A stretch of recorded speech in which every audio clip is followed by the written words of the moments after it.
বিধানসভা মডেলেই হবে পুরো ভোট এবং দেয়া হবে চার্জশিট, এমনই হুঙ্কার দিলেন সুকান্ত মজুমদার। ইতিমধ্যে কলকাতা এবং হাওড়ায় পুরো ভোটের প্রস্তুতি শুরু করে দিয়েছে বিজেপি। বিধানসভা ভোটের কায়দায় পুরো ভোটেও দেয়া হবে রাজনৈতিক চার্জশিট। কলকাতার 100 জন প্রাক্তন তৃণমূল কাউন্সিলরের বিরুদ্ধে চার্জশিট। বিজেপি প্রার্থী বাছাইয়ের জন্য তৈরি হবে এসওপি। স্বচ্ছ ভাবমূর্তিতে জোর দেবে বিজেপি, এমনই দাবি করেছেন সুকান্ত মজুমদার। পুরো ভোটে রাজ্যে একাই লড়বে বিজেপি। 144টির মধ্যে 110টি ওয়ার্ডে এগিয়ে রয়েছে বিজেপি। বিজেপির লক্ষ্য অন্তত 150টি ওয়ার্ড ঘোষণা করেন সুকান্ত মজুমদার। পুরো ভোটে কলকাতার দায়িত্বে সুকান্ত মজুমদার, তার সঙ্গে তাপস রায়। হাওড়ায় পুরো ভোটের দায়িত্বে রাহুল সিনহা এবং আহ্বায়ক সঞ্জয় সিং।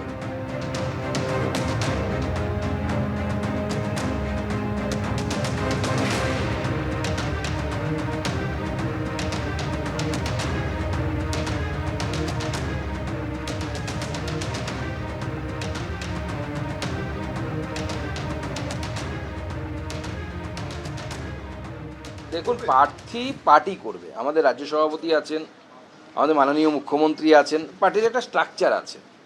স্বাভাবিকভাবে আমাদেরও একটা কমিটি তৈরি হয়েছে। সেই কমিটি নিজ থেকে সবার সাথে আলোচনা করে নাম তুলে আনবে এবং তারপরে সেই প্রার্থী বাছাই প্রক্রিয়া অনুসারে সর্বশেষে রাজ্য সভাপতির সম্মতি অনুসারে প্রার্থী হবে। তো আমাদের রাজ্য সভাপতি বক্তব্য তো পুরো পরিষ্কার যে এই রাজ্যে কোনো শরিক দল নিয়ে আমরা ভোটে লড়িনি, আমরা এই রাজ্যে একাই লড়েছি এবং এতগুলো সিট পেয়েছি। তো স্বাভাবিকভাবে আমরা এখনো পর্যন্ত কোনো শরিকি সিট শেয়ারিংয়ের বিষয়ে আলোচনা করিনি।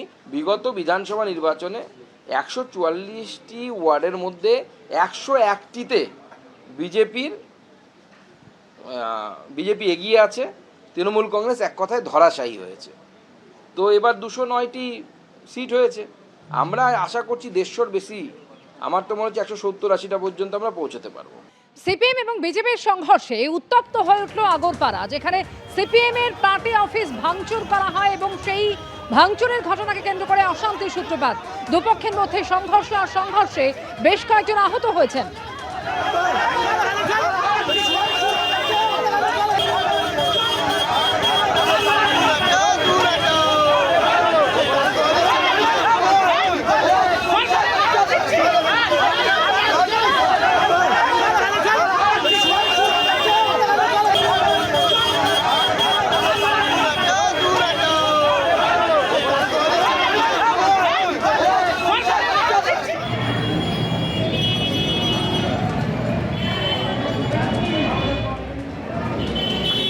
ছবি দেখতে পাচ্ছেন, আগরপাড়ায় সিপিএম এর এই পার্টি অফিস ভাঙচুর করা হয়েছে, এমনই অভিযোগ উঠছে।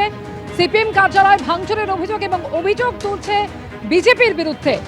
যেটা জানা গিয়েছে, সেখানে একটি মিছিল চলছিল, সেই মিছিলে হামলার অভিযোগ উঠছে। সমীরণ পাল প্রতিনিধি এই মুহূর্তে টেলিফোনে রয়েছেন আমাদের সঙ্গে। সমীরণ, একটি মিছিল, সেই মিছিলে হামলার অভিযোগ এবং তারপরে সিপিএম এর কার্যালয় এভাবে ভাঙচুর করা হয়েছে বলে অভিযোগ। বিজেপির কি বক্তব্য? দেখো, বিজেপির পক্ষ থেকে যেটা বলা হচ্ছে যে সিপিএম এর যে কার্যালয়ে ভাঙচুরের ঘটনা, সেক্ষেত্রে বিজেপিকে অভিযুক্ত করা হয়েছে এবং এই মর্মে গোলা থানায় অভিযোগ দায়ের করা হয়েছে। কিন্তু বিজেপির পক্ষ থেকে আজকে এই ঘটনার কোন রকম যোগসূত্র নেই। বিজেপির বক্তব্য, সিপিএম এর পক্ষ থেকে এই ঘটনার প্রতিবাদে যখন উসুমপুর বটতল এলাকায় মিছিল করা হচ্ছিল, সেই মিছিল থেকে আশঙ্কায় তাদের কর্মীদের ওপর আক্রমণ করা হয় এবং তাদের বেশ কয়েকজন কর্মী জখম হয় এবং প্রাথমিক চিকিৎসার জন্য তারা সাগর দত্ত মেডিকেল কলেজ হাসপাতালে যায়। এবং সিপিএম এর পক্ষ থেকে আজকে উসুমপুর বটতল এলাকাতে প্রতিবাদ মিছিল বের করা হয়। গতকাল রাতে অন্ধকারে দুষ্কৃতীরা সিপিএম এর দীর্ঘদিনের পুরনো দলীয় এই ঘটনায় অভিযুক্ত বিজেপি কর্মীরা এবং এরই প্রতিবাদে যারা দোষীদের শাস্তির দাবিতে যখন মিছিল করে, সেই সময় আচমকাই বিজেপির পক্ষ থেকে তাদের মিছিলে হামলা চালানো হয়। আর এই ঘটনাকে কেন্দ্র করে রীতিমতো উত্তপ্ত হয়ে ওঠে পরিস্থিতি। ঘটনাস্থলে পৌঁছয় র্যাব, কেন্দ্রীয় বাহিনী এবং ভোলা থানার পুলিশ।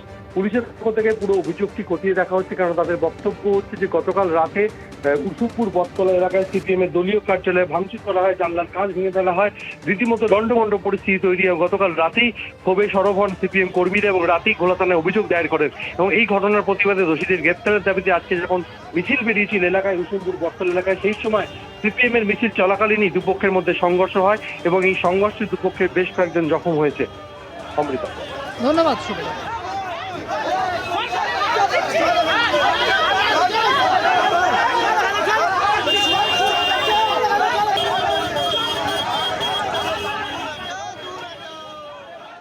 দেখুন, আমরা তো এর আগে ভোটের পর আমরা তো দেখেছিলাম যে বিজেপি বহু জায়গায় সিপিএমের পার্টি অফিস খুলে দিয়েছে আমি বলবো না, কিন্তু বিজেপি আসার পর সিপিএমের পার্টি অফিসগুলো বন্ধ ছিল, সেগুলো ঝাঁপ খুলেছে।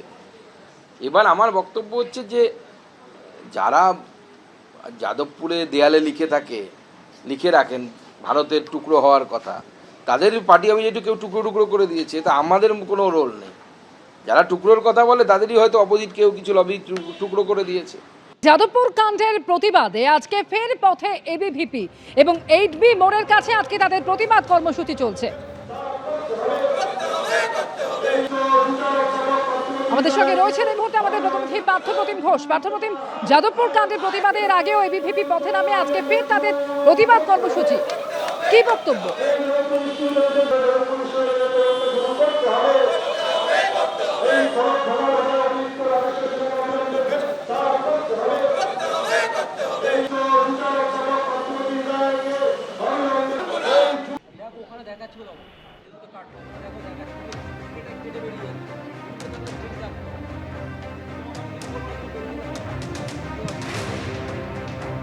যাদবপুর কাণ্ডের প্রতিবাদে ফের আজকে পথে এবিভিপি এবং প্রতিবাদ কর্মসূচি পালন করা হচ্ছে। পার্থপ্রতিম ঘোষ আমাদের সঙ্গে রয়েছেন। পার্থ, দেখো, যাদবপুর কাণ্ডের প্রতিবাদে হচ্ছে এবিভিপির আবারও কিন্তু পথে নেমেছেন তারা, এবং নেবে একেবারে 8B যে বাস স্ট্যান্ড তার সামনে রয়েছেন।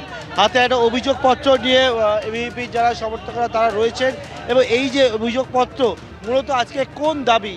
একটাই দাবি, যাদবপুর বিশ্ববিদ্যালয়ে ফলক ভাঙার চক্রান্তের জন্য অধ্যাপক রাজেশ্বর সিংহাকে গ্রেপ্তার করতে হবে।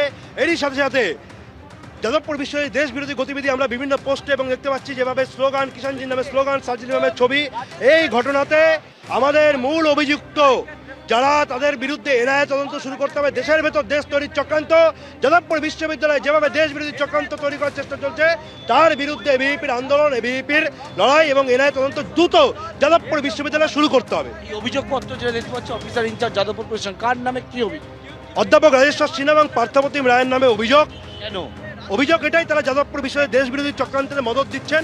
এর জন্য দায়ী জুটা, ছাত্রদের চেয়ে অনেক বেশি দায়ী জুটা। তাদের বিরুদ্ধে ন্যায় তদন্ত করতে হবে। তারা অনেক দিন ধরে এসব করে এসছেন, আর সহ্য নয়। তারা টিএমসিপির সাথে এবিভিপিকে গুলিয়ে ফেলছেন, সেটা আমরা করতে দেবো না। দেখতে পাচ্ছি একেবারে যাদবপুর বিশ্ববিদ্যালয়ের যে ঘটনা, গত বুধবার থেকে তুমি দেখেছো যে পরিস্থিতি তৈরি হয়েছিল, এবং তার পরবর্তীকালে নানা সময় এখানে কিন্তু আন্দোলন, এবং আজকেও দেখতে পাচ্ছি এবিভিপির যারা কর্মীরা রয়েছেন, সমর্থকরা রয়েছেন, তারা একেবারে 8B বাস স্ট্যান্ডের সামনে তারা তাদের বিক্ষোভ কর্মসূচি পালন করছে, এবং তারা বলছেন যে তারা দুজন অধ্যাপকের নামে তারা হচ্ছে অভিযোগ দায়ের করতে চলেছেন। এবং সেই মতো দেখতে পাচ্ছি যে 8B বাস স্ট্যান্ডের সামনে এবিভিপি সমর্থকরা তারা হচ্ছে বিক্ষোভ দেখাচ্ছে।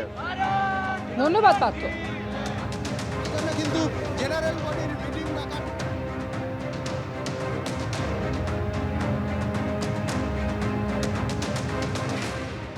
কয়েকদিন আগে মালদা মেডিকেলে 10 সদ্যজাতের মৃত্যু হয়, আর সেই ঘটনায় এবার রিপোর্ট চেয়ে পাঠালো স্বাস্থ্য ভবন।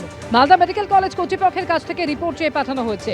মালদায় নবজাতকের মৃত্যুর হার বেড়েছে, তার কারণ জানতে চাওয়া হয়েছে।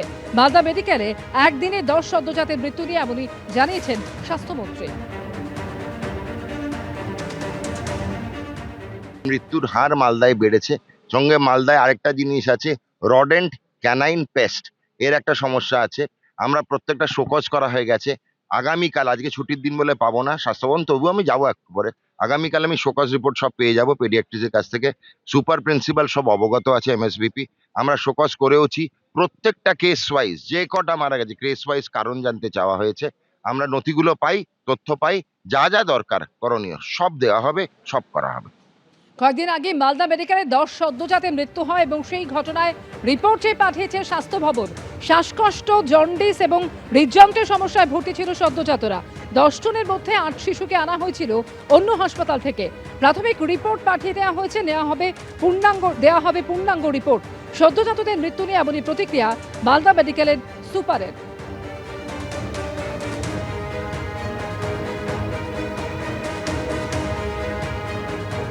এবিপি আনন্দ, এগিয়ে থাকে, এগিয়ে রাখে।